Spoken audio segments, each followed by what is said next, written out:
O Vaticano esconde uma tecnologia que não é desse mundo. Olá, pessoal. Durante séculos, o Vaticano tem sido considerado o centro espiritual da Igreja Católica, uma instituição com 2000 anos de história e uma das mais influentes do mundo. Entre seus muros de pedra milenar, escondem-se documentos, relíquias e segredos que vão muito além da fé. Um dos temas mais polêmicos, porém raramente comentado abertamente, é o envolvimento do Vaticano com fenômenos que desafiam nossa compreensão do universo. Relíquias classificadas como milagrosas, relatos antigos e até centros de pesquisa científica apontam para uma verdade mais ampla, que a Igreja parece guardar com extremo cuidado. Muito antes da era moderna da ufologia, a Igreja já registrava acontecimentos celestes incomuns. Um dos exemplos mais emblemáticos ocorreu em 1561, em Nuremberg, na atual Alemanha. Naquela manhã, dezenas de pessoas observaram no céu uma batalha entre objetos voadores de formatos variados, esferas, discos e cilindros. A cena foi tão marcante que foi retratada em xilogravura e registrada por um jornal local. Na época, a Igreja classificou o fenômeno como um sinal dos céus, evitando qualquer interpretação mais direta. O que poucos sabem é que esses registros ainda estão arquivados no Vaticano. As autoridades eclesiásticas sempre adotaram uma postura de cautela diante desses acontecimentos, optando por chamá-los de sinais celestes ou manifestações divinas. No entanto, quando se cruzam os registros históricos com a análise atual, percebe-se que essas descrições coincidem com aquilo que hoje chamamos de objetos voadores não identificados. A mudança de terminologia parece mais uma tentativa de controle semântico do que uma explicação honesta dos fatos. Dentro dos arquivos secretos do Vaticano, que permanecem inacessíveis ao público, estariam armazenadas inúmeras evidências semelhantes. Outro ponto que desperta suspeitas é a criação do Observatório do Vaticano, fundado oficialmente em 1891. A estrutura, que hoje conta com uma sede moderna no estado do Arizona, nos Estados Unidos, levanta questões que até hoje não foram plenamente respondidas. Por que a Igreja Católica, cuja missão central é espiritual, mantém há mais de um século um observatório astronômico ativo, com telescópios voltados para o espaço profundo? Para muitos estudiosos, essa iniciativa revela uma inquietação teológica com o que pode existir além da Terra.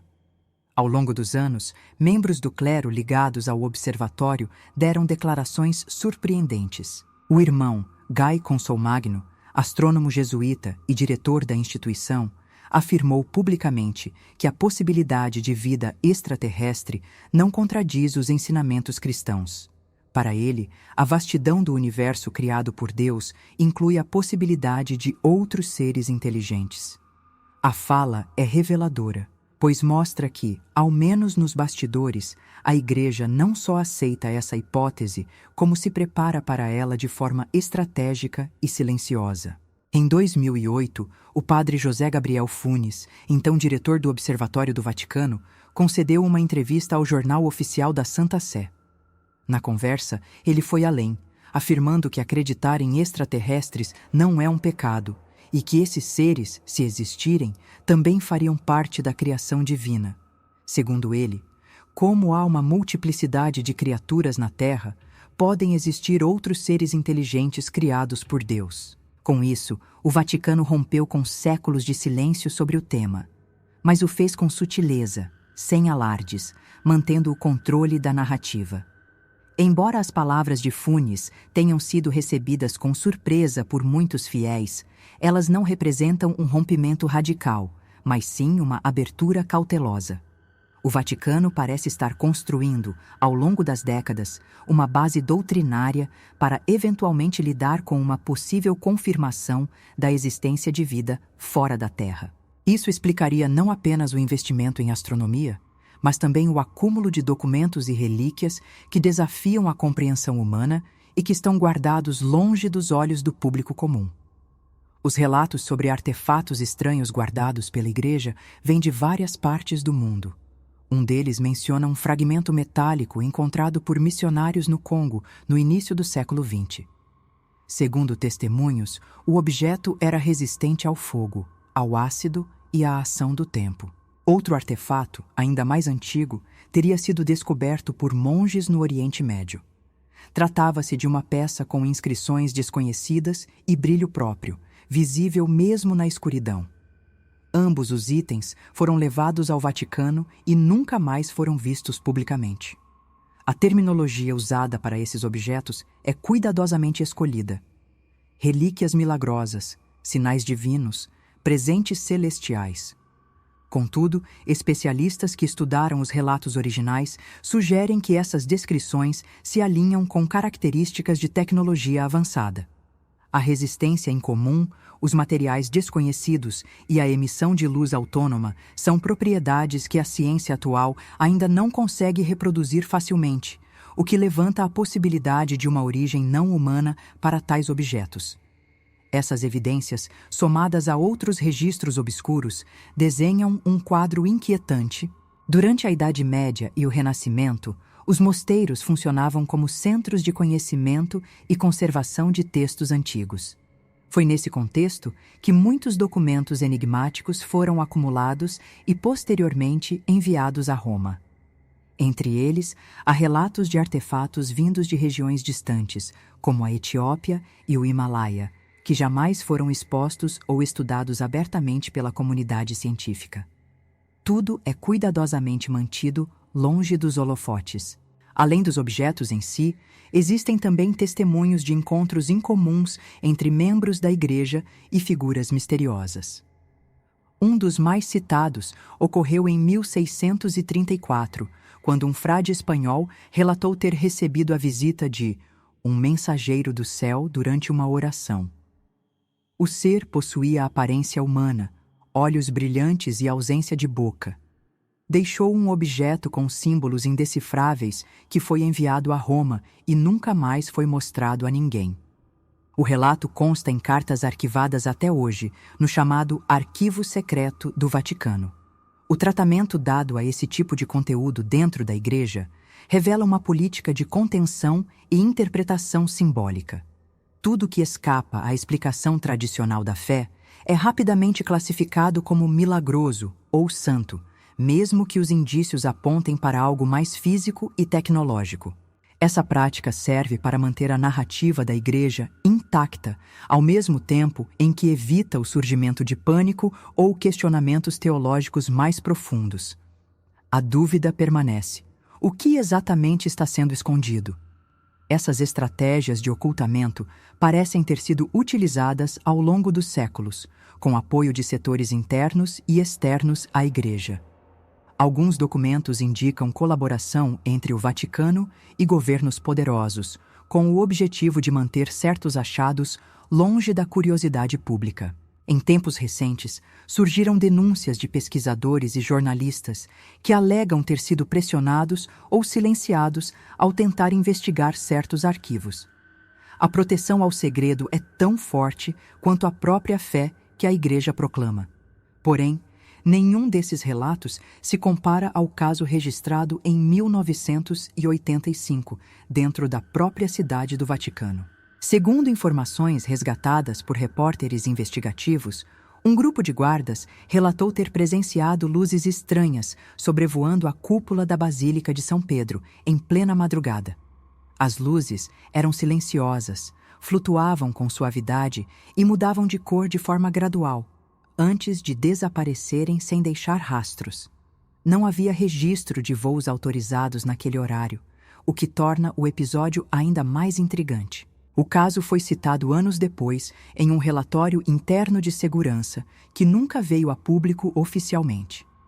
O documento, mantido em sigilo, descreve o fenômeno com riqueza de detalhes, mas sem qualquer explicação definitiva. Nenhuma autoridade eclesiástica comentou o ocorrido. Esse silêncio reforça a ideia de que há algo muito maior sendo cuidadosamente escondido por trás das portas mais vigiadas do mundo. O que exatamente aconteceu naquela noite permanece sem resposta, mas é apenas uma parte do mistério. Desde aquele episódio em 1985, muitos especulam sobre o verdadeiro conteúdo do relatório de segurança e o porquê de sua existência ser reconhecida apenas de maneira extraoficial. Jornais independentes e autores especializados em história e ufologia afirmam que esse não foi um caso isolado. Relatos semelhantes teriam ocorrido em anos anteriores e posteriores, sempre dentro de áreas controladas pela Santa Sé. Isso inclui jardins internos, passagens subterrâneas e até setores do Museu do Vaticano. A insistência no silêncio absoluto por parte das autoridades religiosas indica que há mais envolvido do que simples avistamentos. Ao longo da história moderna, o Vaticano desenvolveu protocolos muito específicos para lidar com o que chama de eventos extraordinários. Um antigo manuscrito encontrado por pesquisadores italianos no fim dos anos 90 e traduzido anos depois, descreve em detalhes os procedimentos que devem ser adotados diante da descoberta de um objeto desconhecido ou da aparição de uma entidade incomum. O texto, datado de 1872, orienta os responsáveis a isolar o objeto, negar publicamente sua existência e enviá-lo imediatamente para análise em Roma. O documento reafirma que tudo deve ser classificado como milagre ou manifestação espiritual, independentemente de sua natureza física. Essas instruções parecem estar em linha com relatos mais recentes de padres, freiras e até funcionários civis que, sob anonimato, disseram ter presenciado artefatos que desafiavam completamente a lógica humana. Em um desses relatos, um ex-funcionário do Arquivo Central contou que manuseou uma caixa de metal sem fechaduras visíveis, que reagia ao toque apenas quando aproximada da pele humana. O conteúdo da caixa nunca foi revelado, mas foi rapidamente encaminhado para os setores restritos dos arquivos vaticanos. O homem, segundo relatos, foi desligado semanas depois, sem explicação oficial. Histórias como essa são comuns, mas quase nunca documentadas formalmente. Outro aspecto pouco conhecido é o envolvimento do Vaticano com antigos mapas e documentos náuticos provenientes de bibliotecas desaparecidas. Durante os séculos da Inquisição, muitos livros considerados perigosos foram confiscados e levados para Roma. Entre eles, segundo estudiosos como Louis Charpentier, estariam registros de terras que não existem mais, incluindo mapas da mítica Atlântida. Esses documentos seriam mantidos em uma seção especial do arquivo secreto, protegida por múltiplas camadas de segurança. Caso essa informação seja verdadeira, o Vaticano detém pistas arqueológicas que poderiam reescrever capítulos inteiros da história humana. A ligação entre o Vaticano e os antigos conhecimentos egípcios também é frequentemente citada em publicações independentes. Durante o século XIX, expedições patrocinadas por ordens religiosas teriam recolhido artefatos do Egito, especialmente de templos ligados ao culto de Ísis e Osíris. Esses itens teriam sido levados diretamente para Roma, onde permanecem fora de qualquer catálogo público. Um arqueólogo francês, em relato de 1924, afirmou ter visto inscrições em um artefato semelhante a uma lente, com símbolos que não pertenciam a nenhuma linguagem conhecida. Depois disso, ele foi impedido de continuar a pesquisa e seus registros desapareceram. Além dos objetos, há indícios de que o Vaticano possui registros escritos de interações humanas com seres considerados não terrestres. Um exemplo documentado em cartas do século XVII relata que um cardeal foi visitado em seu leito de morte por uma figura alta, vestida com roupas cintilantes, que lhe entregou um manuscrito. O conteúdo desse manuscrito nunca foi revelado, mas os documentos indicam que foi imediatamente selado e enviado à Biblioteca Central da Santa Sé. Alguns estudiosos afirmam que esse tipo de visita foi registrado em diferentes culturas ao longo da história, sempre envolvendo figuras de autoridade e momentos de transição espiritual. Diante de tantas evidências e relatos acumulados ao longo dos séculos, é possível concluir que o Vaticano não apenas reconhece a existência de formas de vida além da Terra, como também mantém uma coleção substancial de objetos e registros que confirmam essa realidade. A diferença é que, ao contrário de outras instituições, ele escolheu guardar essas informações sob o argumento de proteção à fé. O medo de um colapso espiritual ou de uma crise teológica global pode justificar, do ponto de vista interno, esse silêncio absoluto. Porém, essa escolha levanta uma questão ética importante. Até que ponto se pode esconder a verdade em nome da estabilidade? Para muitos estudiosos e fiéis, a manutenção desse segredo representa uma traição à busca pelo conhecimento e à missão espiritual de guiar os homens pela verdade. Outros defendem que a prudência do Vaticano evitou pânico e confusão em momentos históricos críticos. No entanto, com o avanço da ciência e o crescimento do interesse popular por temas ligados à vida extraterrestre, torna-se cada vez mais difícil manter o véu do mistério intacto. Mais cedo ou mais tarde, esses segredos virão à tona, seja por vazamentos, descobertas científicas independentes ou pela pressão da própria comunidade católica. A ideia de que a Igreja Católica mantém escondida uma tecnologia que não é deste mundo não parece mais uma teoria absurda, mas uma hipótese sustentada por séculos de indícios. Relíquias com propriedades impossíveis, mapas de civilizações perdidas, contatos registrados e artefatos com padrões desconhecidos apontam para um acervo que transcende os limites do espiritual. O Vaticano pode estar sentado sobre as maiores revelações da história humana e talvez ainda esteja esperando o momento certo para mostrá-las ao mundo. Até lá, restam apenas as perguntas, os indícios e o desejo crescente de desvendar o que há por trás das portas mais sagradas e secretas da Terra.